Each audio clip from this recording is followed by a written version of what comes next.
Ada handphone di kepala saya.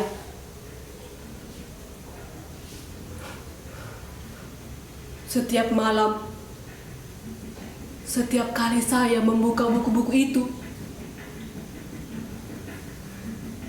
setiap saya mencoba khusyuk membaca, tiba-tiba terdengar suaranya.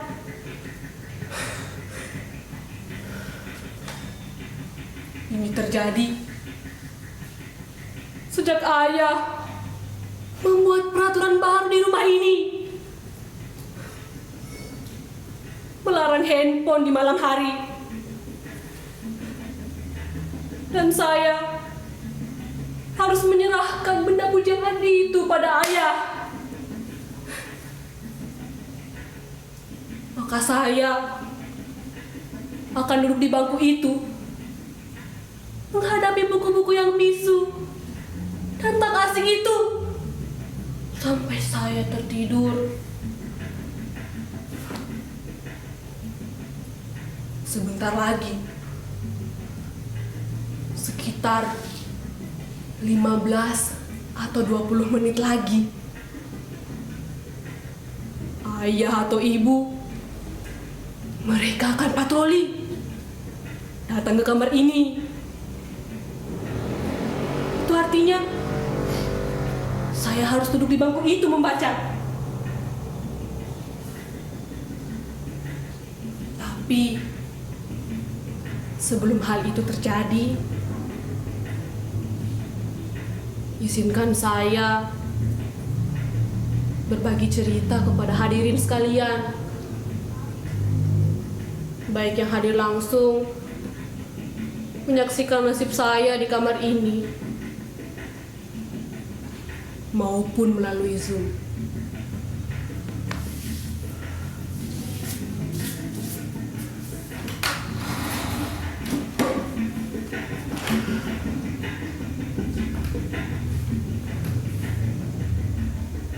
Saya sendiri bukannya tak berusaha,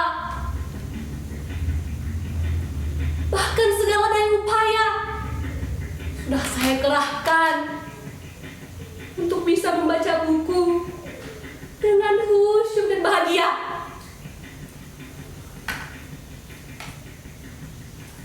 Saya juga sudah memotivasi diri dengan berbagai nasihat yang saya ingat. Kata-kata mutiara, semboyan, pepatah, pantun, yel-yel penyemangat belajar,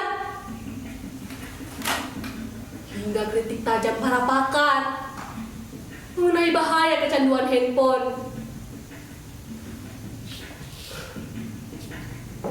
Tapi herannya, hal-hal yang biasa dipakai orang untuk memotivasi diri, tapi juga membesarkan semangat dan gairah saya untuk membaca. Kalaupun berhasil, hanya bertahan 10-15 menit saja, lalu menguap lagi. Sedangkan kritik tajam para pakar itu tak juga mengurangi kerinduan saya untuk selalu bersama dan dekat dengan handphone.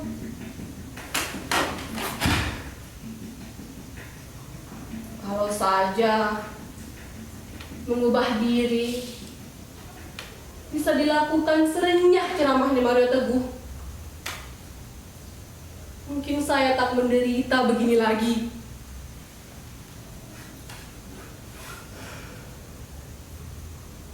Apa? Saudara-saudara, tak yakin saya menderita? Apa tak terlihat beban derita itu di wajah saya ini?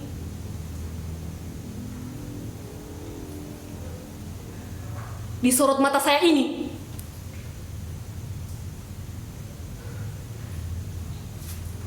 Dari getar suara saya ini, di seluruh tubuh saya ini bukan acting. Seperti dalam pertunjukan monolog anak-anak SMA itu loh. Ini real, nyata. Saya memang sedang menderita. Tak percaya? Saudara-saudara tak percaya? Bahwa sekarang ini saya sedang dibully sepi dan dikepung sedih. Sekarang saya bertanya,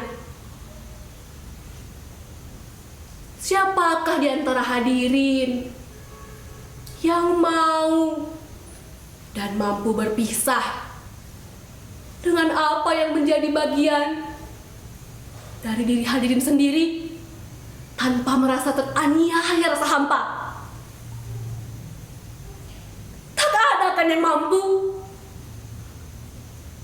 Begitu juga saya.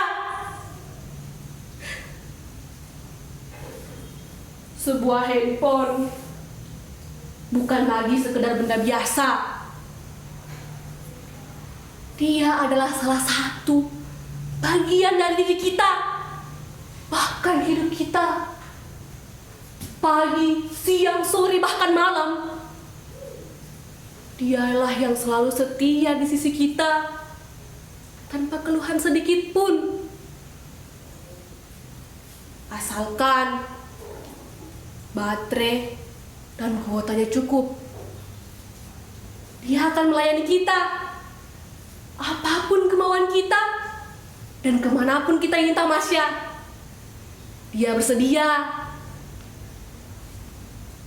Dia juga telah menyimpan nama kita dan seluruh memori kita ke dalam dirinya, dan kita telah menyimpan password dan kunci pembuka dirinya ke dalam benak kita. Suatu simbiosis yang sangat romantis dan intim, bukan? Bahkan kita bisa lebih dekat dan nyaman dengannya daripada dengan sesama kita. Oh, handphoneku, betapa berat dan panjang jalan yang harus kutempuh untuk kembali bersamamu.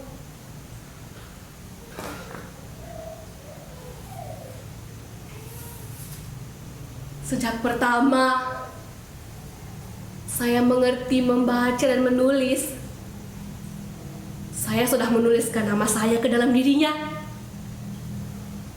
A-R-R-A-Y-A-N, Arayan.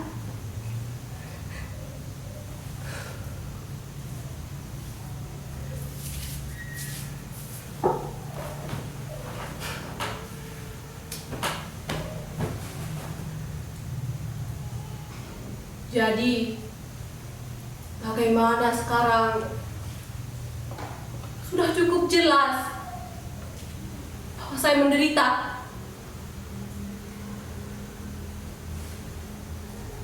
Saya menderita bukan karena berpisah dengan dirinya saja, tapi karena saya dihadapkan pada dua keadaan secara bersamaan. Di satu sisi, saya tahu ayah dan ibu mereka bertujuan baik. Mereka ingin saya punya prestasi dan maju dalam studi. Karena itulah mereka membuat peraturan 12 jam tanpa handphone di malam hari. Tapi di sisi lain, seluruh diri saya, kesadaran saya, jiwa saya terbiasa hidup sejak kecil, bahkan dengan dia ada di sisi saya. Bahkan sebelum ada peraturan seperti itu, saya terbiasa tidur dan dia rebah di dada saya atau persis di sisi saya. Tak mudah lagi bagi saya melewati hari-hari meski sesaat tanpa dia.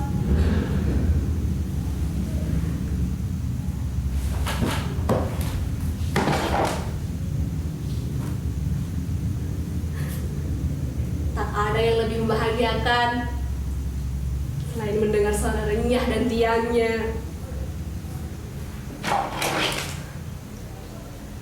Bertamasya dengannya.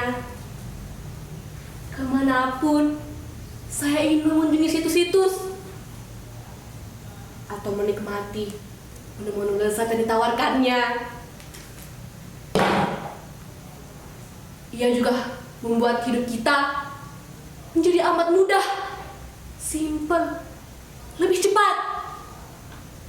Dan dia tak akan membiarkan kita menunggu lebih lama. Dia bisa membahagiakan kita tepat di saat kita menginginkannya. Ia bisa memberitahu kita apa saja dengan cepat dan lengkap, tanpa perlu kita memerahkan tenaga.